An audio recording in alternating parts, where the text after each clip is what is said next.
Alam ko kung bakit ka narito. Dahil may problema ka rin sa mga bahagyang amoy ng iyong katawan, ano? Katulad ng underarm.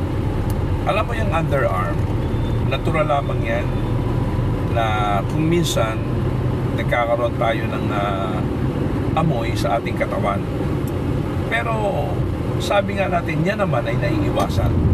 Kahit pa sabihin natin na natural lang yan, yan naman ay naiiwasan. Ngayon, kung paano yan maiiwasan, yan ngayon ang aking tip na ipagkakaloob para sa inyo. Alam nyo ba na meron isang simpleng pamamaraan para maalis ang amoy ng ating katawan? At ito naman, nasa sa loob lang ng ating tahanan. Madalas na ginagamit natin ito sa pang-araw-araw nating gawain. Mga Boka Trips, ito po ng aking matuklasan ay hindi sinasadya, sapagkat ito po ay gamit ko sa ating paliligo.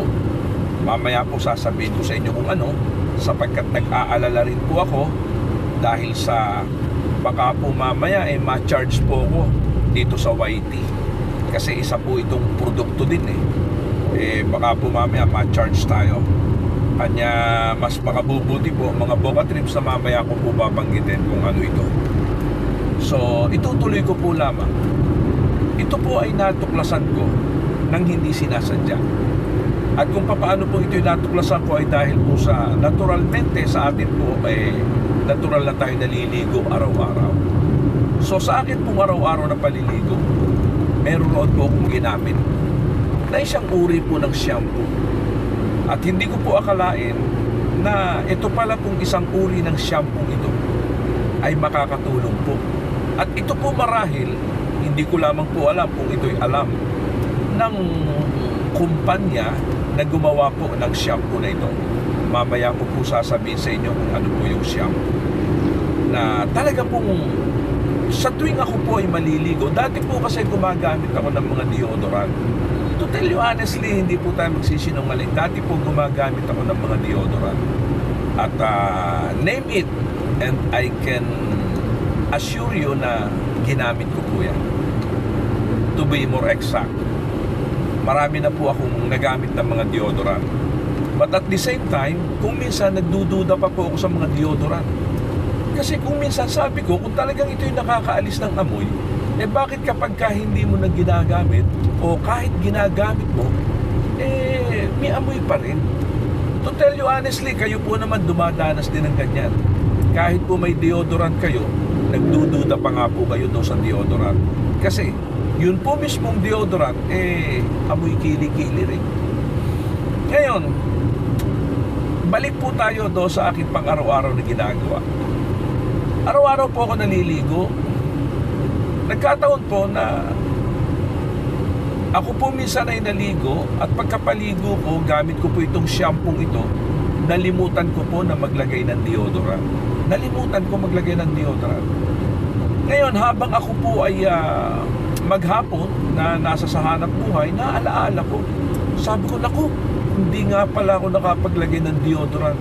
So right away po, inamoy ko yung aking underarm. Sabi ko, bakit walang amoy?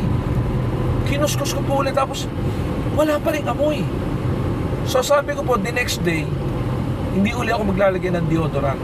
Hindi ko pa po noon natutuklasan yung shampoo na siya po pala nag-aalis ng amoy.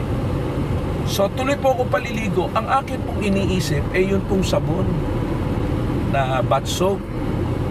Sabi ko po, baka ito. So hindi po ako nag-shampoo.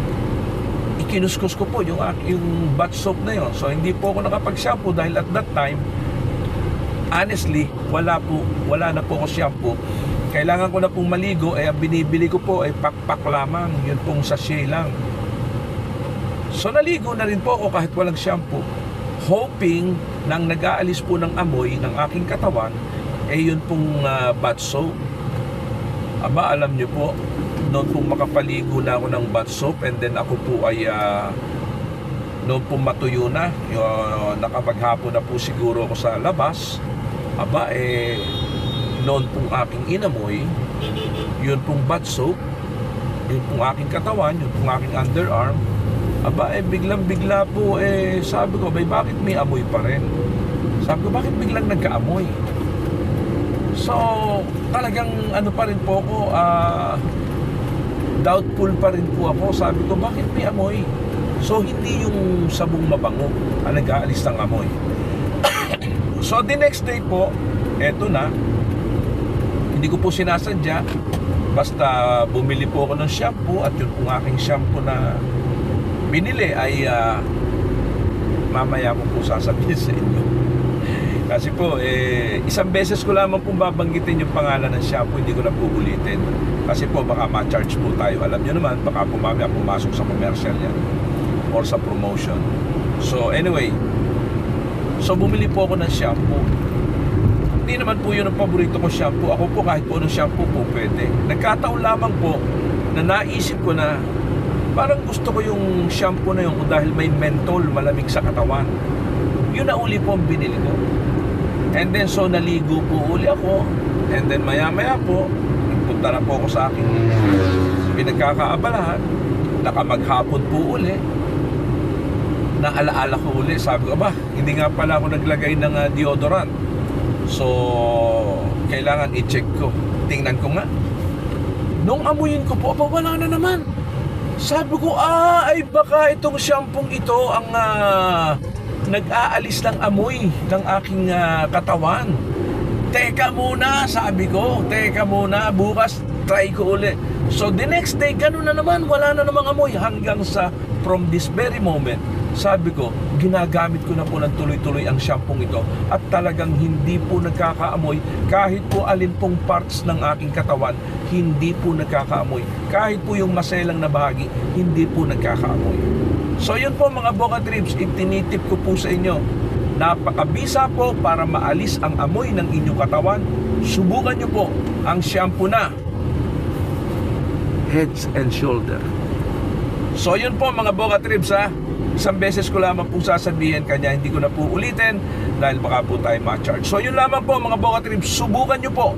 Huwag po kayong gumamit ng kahit anong deodorant, ng kahit na po anong pampaalis ng amoy ng inyong katawan. Ipaligo nyo po at sa inyo pong pagsashampoo, nito pong sinabi ko na shampoo, ikuskus nyo rin po sa buong katawan ninyo. As in, sa buong katawan ninyo. And 100% I can assure you, wala po, uti-uti pong mawawala ang amoy kung saan man po may amoy ang inyong katawan. Believe me. Yun po lamang. Maraming salamat po. Saka na po kayo mag-comment kapag na-try nyo na. Na-try nyo na ng mga 3 times or even 5 times.